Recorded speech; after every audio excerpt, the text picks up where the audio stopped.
So this week's Top 5 Tuesday was Top 5 Songs. And while when I think about the ones that I picked, I don't necessarily disagree with them.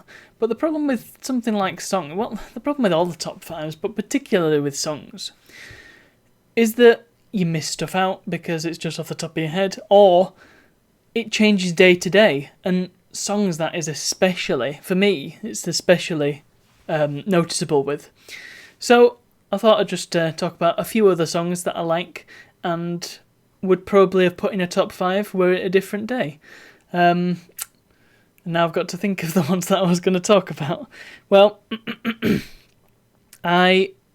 one of them that I thought about was the Jethro Tull song, Living in These Hard Times.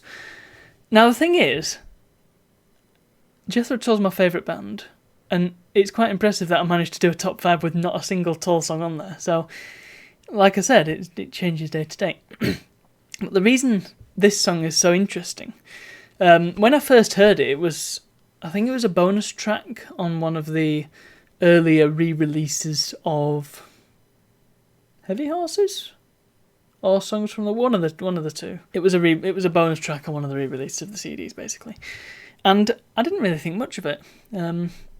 For whatever reason, it didn't catch me. It didn't grab me that.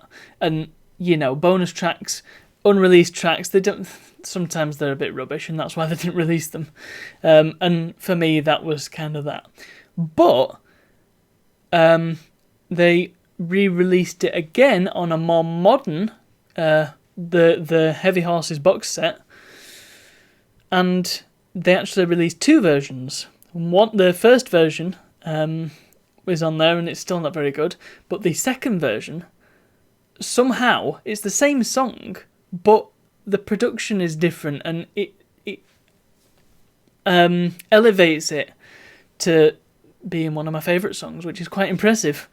Anyway, it's got an interesting history as that song, because if you go back and listen to some of the other unreleased tracks going further and further back throughout the history, you can kind of see where it came from. It's this track that sort of gets shaped throughout various albums, and you can tell they've tried to record it and tried to make something of it numerous times and never quite hit what they were after. I mean, they've made some good songs in the process.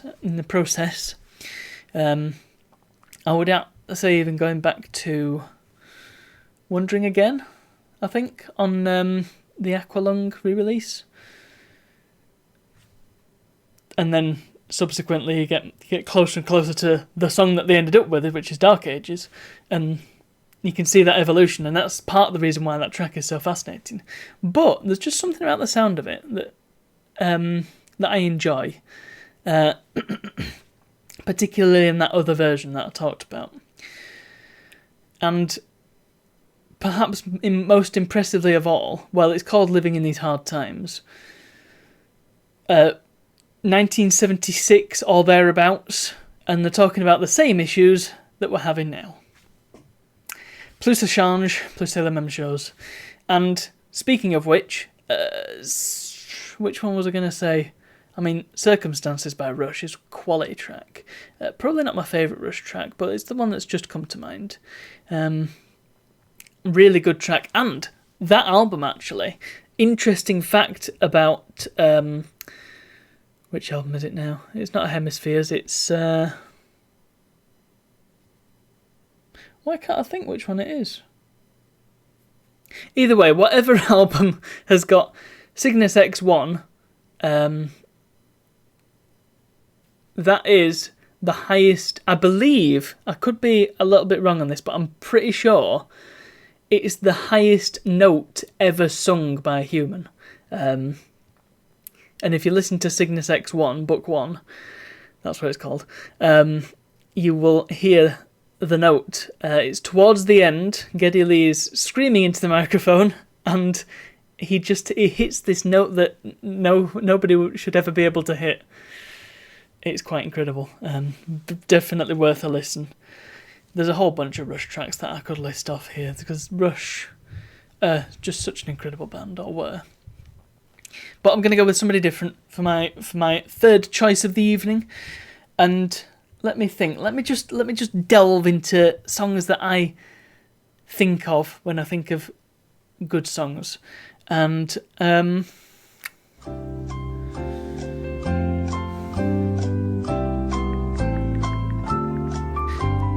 my mind's gone blank. I also didn't list any REM songs in my top 5. And REM are an amazing example of a band that seems to be able to do no wrong. My wife put it quite well in that they couldn't write a bad song if they tried, and they tried. Shiny Happy People, not one of my favourite songs ever, but it's a good song. That was REM's attempt to write an unmarketable song, and it turned out to be one of their greatest hits, even ending up on Sesame Street, which was pretty good. But there's some incredible REM songs. The one that's springing to mind is Day Sleeper. It's one of those songs that's, the way it's sung is very powerful. And you know how I feel about powerful music. It's about somebody who works a night shift, and the way it describes the day-to-day existence of a person who works a night shift is quite incredible. I always really like the line, if I can remember the line, "My night is coloured headache grey." I can feel it and I can see it. It's one of those very evocative lines, and the rest of the song is a lot like that. But it's a great tune. It's a great tune. There's probably lots more I could talk about, but we are getting close to the time, so I don't want to ramble on too much. But, well, there's one more great song, Ramble On, Led Zeppelin. Probably know that one, it's very, very famous. Yeah, I'll leave it there, but that's just 3 more great songs that I could very well have put on my top 5 if I wanted to. Anyway, that's all from me. Thank you very much for watching, and I'll see you all tomorrow.